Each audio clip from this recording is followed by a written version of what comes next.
ಸಂಪಿಗೆ ಥಿಯೇಟರ್ ಮಾಲೀಕನ ಮನೆಯಲ್ಲಿ ಕಳ್ಳತನ ಪ್ರಕರಣಕ್ಕೆ ಸಂಬಂಧಪಟ್ಟಂತೆ ಜಯನಗರ ಪೊಲೀಸರು 3 ಆರೋಪಿಗಳನ್ನು ಬಂಧಿಸಿದ್ದಾರೆ. ಪ್ರಕಾಶ್ ಶಾಹಿ, ಅಪಿಲ್ ಶಾಹಿ ಮತ್ತು ಜಗದೀಶ್ ಶಾಹಿ ಅಂತ ಇವರು ಬಂಧಿತರು. 1.5 ಕೋಟಿ ಮೌಲ್ಯದ ಚಿನ್ನಾಭರಣವನ್ನು ಕದ್ದಿದ್ದು ಈ ನೇಪಾಳಿ ಗ್ಯಾಂಗ್ದು ಕಳ್ಳತನ ಸಿಕ್ಕಾಪಟ್ಟೆ ಜಾಸ್ತಿ ಆಗ್ತಿದೆ. ಬೆಂಗಳೂರಲ್ಲಿ ಚಿನ್ನಾಭರಣವನ್ನು ದೋಚೋದಕ್ಕೆ 2 ವರ್ಷದಿಂದ ಕಾದಿತ್ತಂತೆ ಈ ಗ್ಯಾಂಗ್. ಅಕ್ಟೋಬರ್ 2ನೇ ತಾರೀಕು ರಾತ್ರಿ ಮದ್ಯಪಾನ ಮಾಡಿದ್ದ ಮಾಲೀಕ ನಾಗೇಶ್ ಈ ವೇಳೆ 3 ಬೈಕಲ್ಲಿ ಕೂರಿಸ್ಕೊಂಡು ಬಂದಿತ್ತು ಈ ನೇಪಾಳಿ ದಂಪತಿ. CCTV ಮೊಬೈಲ್ ನೆಟ್ವರ್ಕನ್ನು ಆಧರಿಸಿ ಮುಂಬೈನಲ್ಲಿ ಆರೋಪಿಗಳನ್ನು ಬಂಧಿಸಿದ್ದಾರೆ. ತಲೆ ಮರೆಸಿಕೊಂಡಿರುವ ಗಣೇಶ್ ಹಾಗೂ ಗೀತಾ ದಂಪತಿಗಾಗಿ ಹುಡುಕಾಟ ಈಗ ಮುಂದುವರೆದಿದೆ ಅಂತಕ್ಕಂಥದ್ದು ಗೊತ್ತಾಗಿದೆ.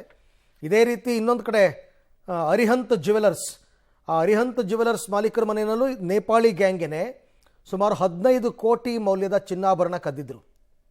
ಈ ನೇಪಾಳಿ ಜನರನ್ನ ಸಿಕ್ಕಾಪಟ್ಟೆ ಈಗ ಎಲ್ಲ ಕಡೆಯಲ್ಲೂ ಕೂಡ ಸೆಕ್ಯೂರಿಟಿಯಾಗಿ ಇಟ್ಕೋತಾ ಇದ್ದಾರೆ. ಮೊದಲಿಂದ ಇದೆ, ಈಗ ಜಾಸ್ತಿ ಆಗಿದೆ. Very dangerous.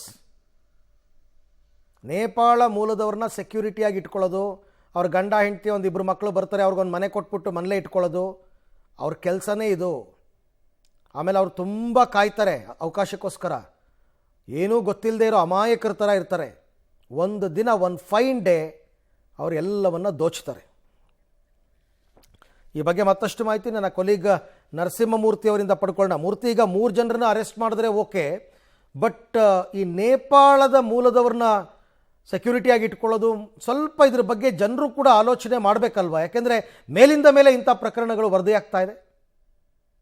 ಈಗ ಅರವಿಂದ್, ಯಾಕಂತ ಹೇಳಿದ್ರೆ ಬೆಂಗಳೂರಿನಲ್ಲಿ ಕಳೆದ 3-4 ವರ್ಷಗಳಲ್ಲಿ ನೇಪಾಳಿ ಗ್ಯಾಂಗ್ ನ ಸದಸ್ಯರು ಯಾರಿದ್ದಾರೆ ಇವ್ರನ್ನ ಮನೆ ಕೆಲಸಕ್ಕೆ ಅಂತ ಹೇಳಿ ಸೇರಿಸ್ಕೊಂಡಂತಹ ಸಂದರ್ಭದಲ್ಲಿ ಸಾಕಷ್ಟು ಚಿನ್ನಾಭರಣ, ನಗದನ್ನ ಹೊತ್ತೊಯ್ದು ತಮ್ಮ ದೇಶವನ್ನ ಸೇರ್ಕೊಂಡಿರ್ತಕ್ಕಂತಹ ಉದಾಹರಣೆ ಇದೆ. ಇತ್ತೀಚೆಗೆ ಬೆಂಗಳೂರಿನ ಜಯನಗರ ಪೊಲೀಸ್ ಠಾಣೆಯಲ್ಲಿ ಒಂದು ಪ್ರಕರಣ ದಾಖಲಾಗಿತ್ತು. ಸಂಪಿಗೆ ಥಿಯೇಟರ್ ನ ಮಾಲೀಕರು ನಾಗೇಶ್ ಇವ್ರಿಗೆ ಈ ಆಲ್ಕೋಹಾಲ್ ನಲ್ಲಿ ಯಾವುದೋ ಒಂದ್ ರೀತಿ ಮತ್ತು ಬರುವಂತಹ ಔಷಧವನ್ನ ಧರಿಸಿ ಕುಡ್ತಿರ್ತಾರೆ. ಅದಾದ ಬಳಿಕ ಅವರು ಒಂದ್ ರೀತಿ ನಿದ್ರೆಗೆ ಜಾರದಂತಹ ಸಂದರ್ಭದಲ್ಲಿ ಅವರ ಮನೆಯಲ್ಲಿದ್ದಂತಹ ಚಿನ್ನಾಭರಣವನ್ನ 1.5-2 ಕೋಟಿಗೂ ಅಧಿಕ ಮೌಲ್ಯದ ಚಿನ್ನಾಭರಣ, ನಗದನ್ನ ಹೊತ್ತೊಯ್ದಿರ್ತಾರೆ.